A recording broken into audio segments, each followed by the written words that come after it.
Bloomberg Audio Studios. Podcasts, radio, news.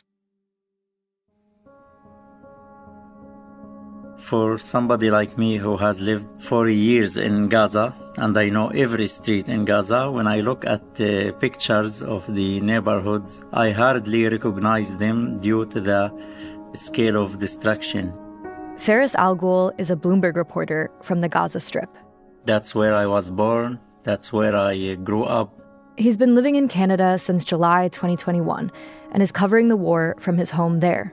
Week to week, he says, the satellite images he sees change dramatically. They were grayish because, the color of the buildings in Gaza is mostly gray. But when you look at the same picture at the same location after a week or two, you find it has become like yellowish because of the sand, because this means that the homes were blown up or were leveled to the ground. Since the start of the war in October, most of Faris's family has left Gaza. His mother made it to Egypt last month. But his sister is still there with her children, and she's pregnant. Faris has been trying to help her get out before the baby is due in 2 months. I hate listening from her because the first thing she asks is what happened. When are we leaving Gaza? Have things worked out? And I really have no answer. She hopes that if she was still in Gaza by the time of her delivery, there will be ceasefire, so she can at least get the minimum care. For millions of people like Faris's sister, the promise of a ceasefire, even a brief one, could be critical. About a quarter of Gaza's 2.3 million people are facing starvation, according to the UN. For weeks, there have been ceasefire talks involving the US, Egypt, Qatar, Israel, and Hamas. The goal was to secure a ceasefire deal by the start of the Muslim holy month of Ramadan. But now that deadline has been missed, and questions remain about when and if an agreement could be reached. Today on the show, what would a 6-week ceasefire mean for people on the ground in Gaza? And what might it tell us about the future of the territory after this war ends? This is The Big Take from Bloomberg News. I'm your host, Sarah Holder.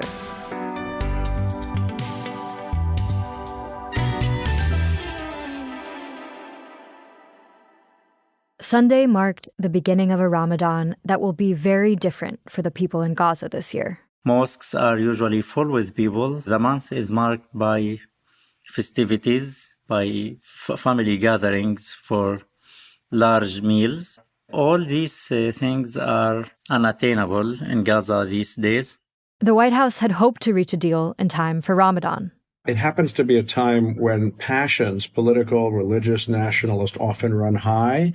And so the goal was to avoid the conflict being underway at a time like that, and also to offer relief of some kind, of course, to those under siege in Gaza. That's Ethan Bronner, Bloomberg's Israel bureau chief. He told us it was a long-shot goal to begin with. Hamas, which controls Gaza, is designated a terrorist organization by Israel, the US, and the EU. Its October 7th attack on Israel killed over 1,000 people and took hundreds hostage. Israel has stated that it won't end this war until Hamas is completely uprooted from Gaza. To reach a ceasefire deal, Hamas wants a release of prisoners held in Israeli prisons, and Israel wants a complete accounting of the people still held hostage and a guarantee that they'll be released. As of the latest talks, Israel offered to release some prisoners. But Israel wants to pause fighting for some weeks to permit the exchange, and Hamas wants an end to the fighting entirely and a commitment by the Israeli military to leave Gaza. There is a big gap. Israel wants a temporary pause. Hamas wants an end. And squaring that circle has been the big challenge. All the parties, even Hamas and Israel, they talk either about hostages or fighting. Unfortunately, they are not paying attention to the suffering of the civilians, of the people. More than 30,000 Palestinians have been killed since the start of the war in Gaza, according to the Hamas-run health ministry. Every day that talks drag on, the situation on the ground gets more desperate. We asked Faris and Ethan what people are most in need of right now in Gaza. Most people are in dire need of food. They are hungry most of the time. People depend on unhealthy food such as cans, and they eat also herbs that are unsafe. Diseases are spreading in south of Gaza Strip because of the jamming of people into displacement locations and in tent cities. Temporary housing, power and internet come and go, water comes and goes, and of course, the difficulty of getting reliable food has been increasingly a problem, especially in the north. There are somewhere between 300 and 500,000 people still in northern Gaza living among the rubble without access to reliable aid convoys. So they are at greatest risk. NGOs and countries around the world are at the ready to provide aid. In some cases, they're already doing what they can. So there's the entire European Union, Spanish, the French, the British, and then there's the entire well-off Sunni world, that is to say the United Arab Emirates, Saudi Arabia, Jordan. So these are all countries that are involved. They are already involved in setting up field hospitals in Gaza and floating hospitals offshore. The U.S. has airdropped aid into Gaza, but President Biden has also committed to building a floating pier to deliver resources to Gaza from the water. They're going to build it at sea and then sort of push it toward northern Gaza. And then there's going to be this corridor of aid coming on ships from Cyprus. The expectation is that those ships would be the equivalent of about 200 trucks a day. So that's, nearly half of the need, but it's not going to happen quickly. Crucially, any of these plans would require the support of the Israeli military on the ground to distribute aid. But there is deep distrust between Israeli troops and the Palestinian people who now need them for basic necessities. A violent incident late last month exposed how fraught the situation is. This was in North Gaza Strip. Israel allows a few trucks of aid a day into North Gaza. And this is way lower than what the people need there. That's why people go and wait for the trucks. As a convoy of aid trucks reached a crowd of people waiting, the crowd reportedly surged toward the trucks. There was a melee around a convoy early in the morning, and Israeli soldiers felt threatened and fired. A stampede broke out. You can imagine how the pushing and the stampeding and when thousands gather waiting for the food, desperate, you can imagine such incidents will happen. Hamas and Israel dispute exactly how many people died from Israeli fire and how many died from the subsequent stampede, but over 100 people were killed. In the best-case scenario, a 6-week ceasefire could provide a crucial moment for humanitarian relief to flood into the region. What I understand is some hundreds of trucks need to come in every day. Okay, they need to have stuff to get people back on their feet in terms of nutrition and in terms of other basic necessities. In normal times, 500 truckloads of goods and food and other supplies used to get into Gaza. Now this number is varying around 100 trucks a day. In a moment, we unpack the on-the-ground challenges across Gaza to distributing aid, and what a ceasefire could mean for surveying what it would take and what it would cost to rebuild Gaza after the war.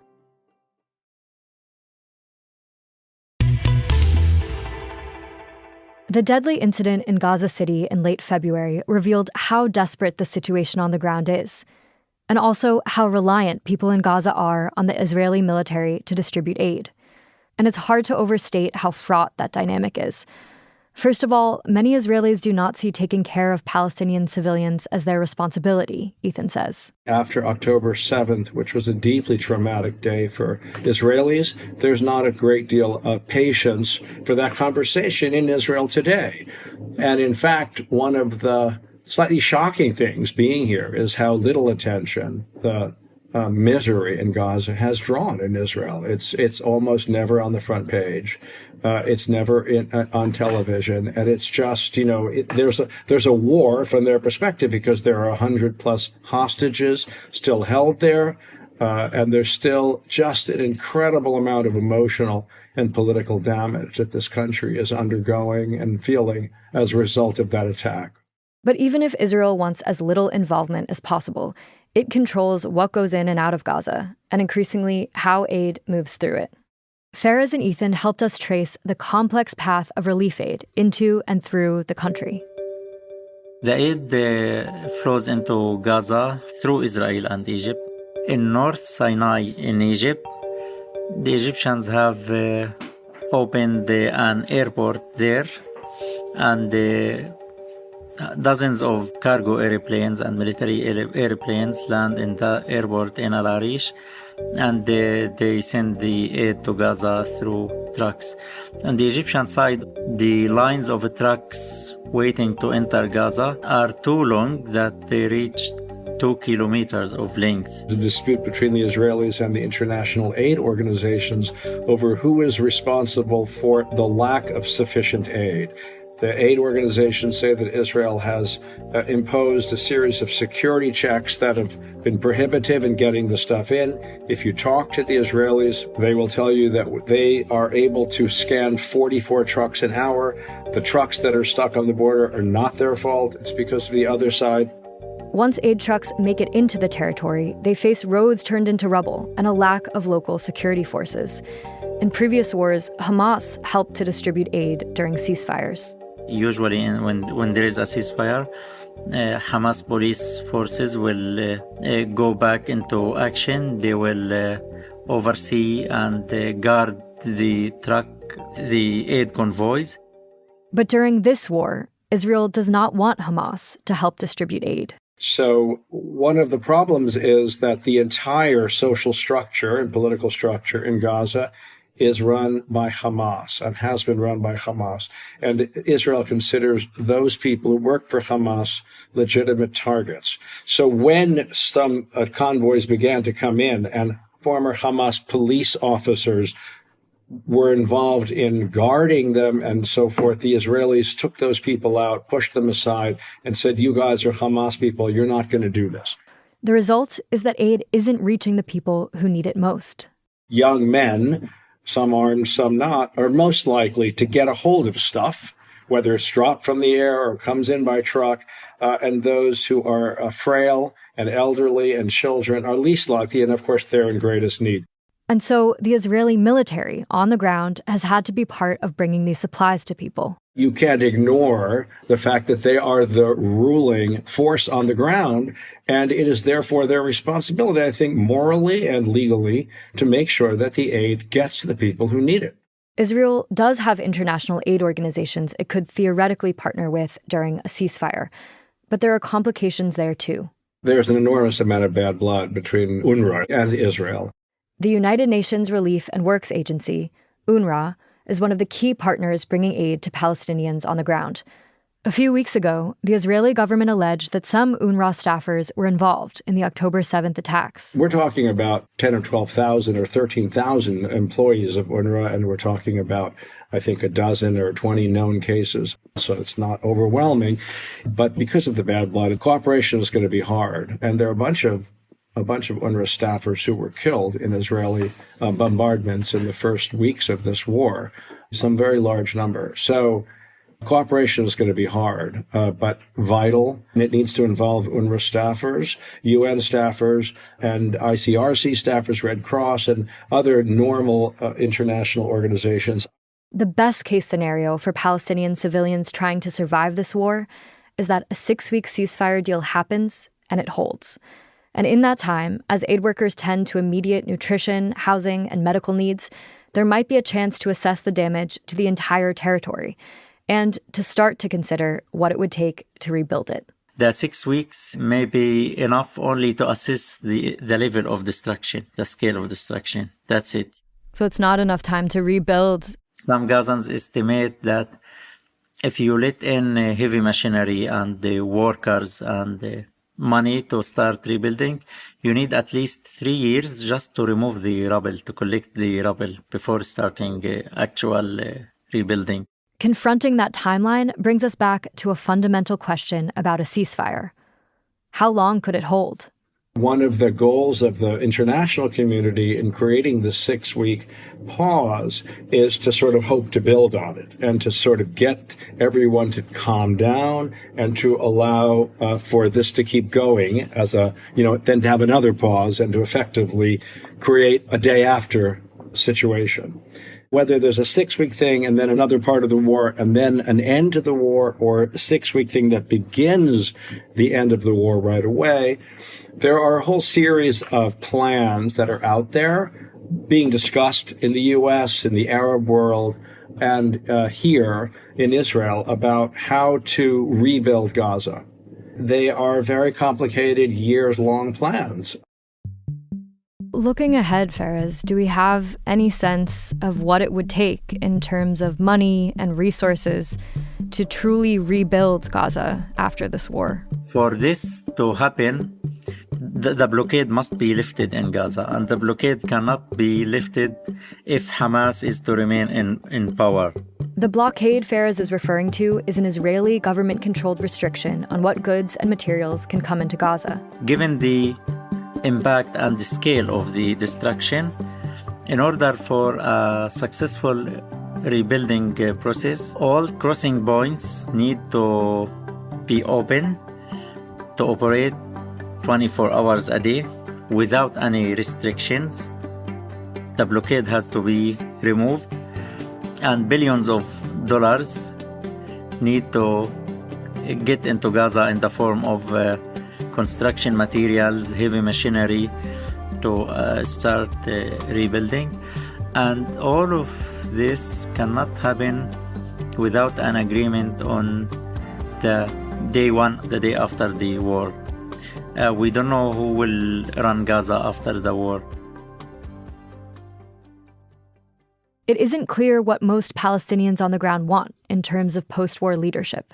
That's why there is no plan or vision for the reconstruction of Gaza as long as there is no agreement on who will run Gaza. And if the ceasefire deal does happen, but it doesn't hold, people will be plummeted back into the situation they face now. There was a ceasefire in November, and when it ended, the hostilities resumed momentarily, and they resumed the fighting, and the suffering was back again. The aid disappeared again, food disappeared again, and I think this is the similar scenario, unfortunately, that we may see in the coming weeks after the ceasefire.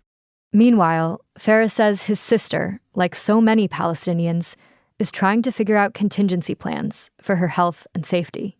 She's trying to work on a plan B in case she is to deliver while she is still in Gaza.